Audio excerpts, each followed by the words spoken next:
Dr Sapen répond à nos questions sur l'apnée du sommeil.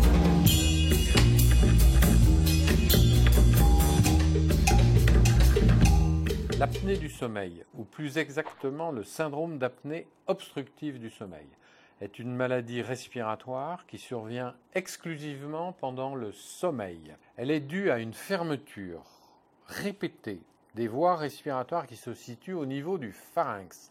Soit la fermeture est totale et on parle d'apnée, soit la fermeture est partielle et on parle d'hypopnée. L'apnée du sommeil concerne aussi bien les hommes que les femmes. Elle peut se voir à tout âge, y compris dans la petite enfance. Elle est d'autant plus fréquente que l'on prend de l'âge. En France, cela concerne environ 3 à 5 millions de personnes et malheureusement, la plupart ne sont pas diagnostiquées. La maladie est beaucoup plus fréquente chez certaines personnes, par exemple les ronfleurs, les personnes en surpoids qui présentent de l'hypertension artérielle ou du diabète.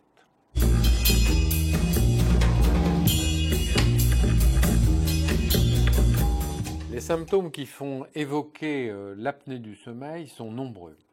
Ils peuvent être observés pendant le sommeil, avec des épisodes de ronflement intense, de respiration bruyante, de sommeil agité, voire de sueur nocturne. Également, au réveil, il y a souvent une sensation de fatigue, de ne pas être reposé, et parfois des maux de tête. Pendant la journée, des signes de somnolence, c'est-à-dire des besoins de dormir, un sentiment de fatigue, de difficulté à se concentrer, voire d'irritabilité.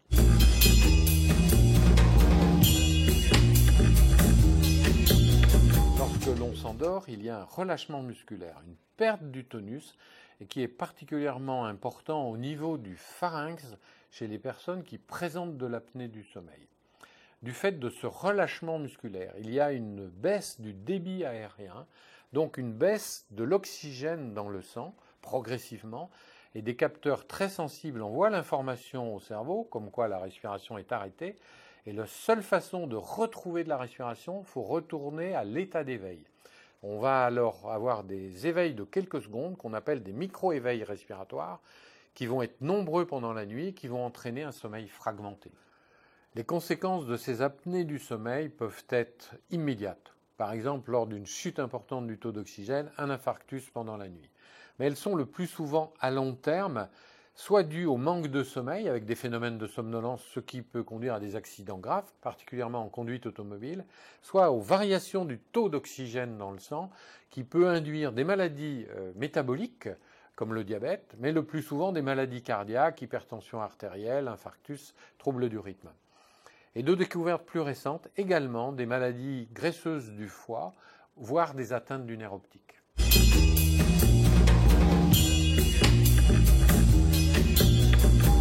L'examen du patient permet souvent d'évoquer l'apnée du sommeil chez une personne qui est fatiguée, qui ronfle et qui a une morphologie qui peut être évocatrice, par exemple une petite mâchoire avec un menton fuyant vers l'arrière. L'examen qui est indispensable, par contre, pour confirmer le diagnostic est la polygraphie ventilatoire.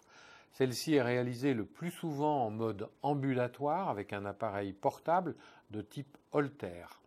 Elle permet d'analyser la respiration et le taux d'oxygène sanguin pendant toute la durée du sommeil. Cet examen donne également un index de gravité en indiquant le nombre d'apnées par heure de sommeil.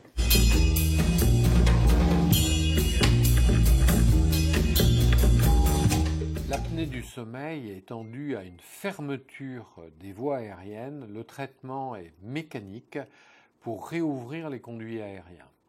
Le traitement de référence est la ventilation en pression positive continue, appelée le plus souvent PPC. Elle est réalisée par un appareil qui insuffle de l'air en continu par le nez et grâce à un masque que l'on porte pendant le sommeil. Ce traitement est pratiquement toujours efficace.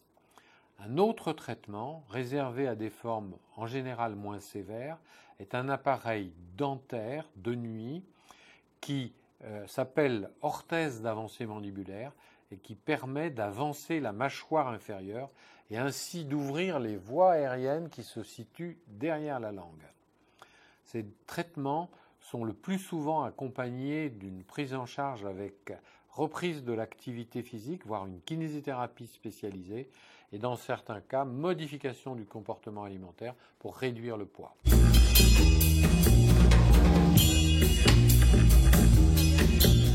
Tout d'abord, il faut tout faire pour bien comprendre sa maladie et, si possible, participer à des séances d'éducation thérapeutique. Mais il faut aussi utiliser son traitement tous les jours et pendant toute la durée du sommeil, y compris pendant les siestes. Et comme il y a souvent un contexte familial, il faut en profiter pour dépister précocement chez ses enfants, voire ses petits-enfants, une prédisposition à la maladie. Et enfin, il faut améliorer tous les autres déterminants majeurs de santé, le plus souvent en modifiant son comportement alimentaire et en reprenant une activité physique. Vous aussi, partagez votre expérience en nous écrivant à l'adresse suivante: rédacteur en chef @santésurlenet.com.